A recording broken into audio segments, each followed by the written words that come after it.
అంటే ఈ తినే డేలో స్టార్టింగ్ ఫస్ట్ నా డే అనేది కాఫీతో స్టార్ట్ అవుతుంది. సో, ఒక గ్లాస్ కాఫీ తీసుకున్నాను. నెక్స్ట్ 9కి అలా బ్రేక్‌ఫాస్ట్.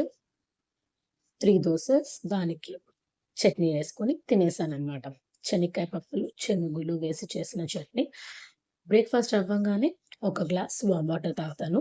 ప్రతి మీల్ తర్వాత కూడా నేను వామ్ వాటర్ తీసుకుంటాను. అలాగే లంచ్‌లోకి వైట్ రైస్, అలాగే కాలీఫ్లవర్, టమోటా కర్రీ, నెక్స్ట్ మునక్కాయ, మామిడికాయ వేసి కారం పులుసు. దీంతో కొంచెం ఆ కాలీఫ్లవర్ కర్రీతో కొంచెం తినేసి అలాగే ఫైనల్‌గా కర్డ్‌తో ఎండ్ చేస్తాను. సో, ఇది నా ఆఫ్టర్‌నూన్ లంచ్. అలాగే నైట్ డిన్నర్‌లోకి వైట్ రైస్‌తో పాటు ఈరోజు మా మమ్మీ నా కోసం గోబీ పకోడా చేశారు. అలాగే మామిడికాయ వేసి పప్పు చేసి తీసుకొచ్చారనమాట. డైలీ నైట్ మా మదర్ చేసిన ఫుడ్ నాకు తీసుకొస్తారు. సో, ఈరోజు నా డిన్నర్ వీటితో కానిచ్చేసాను.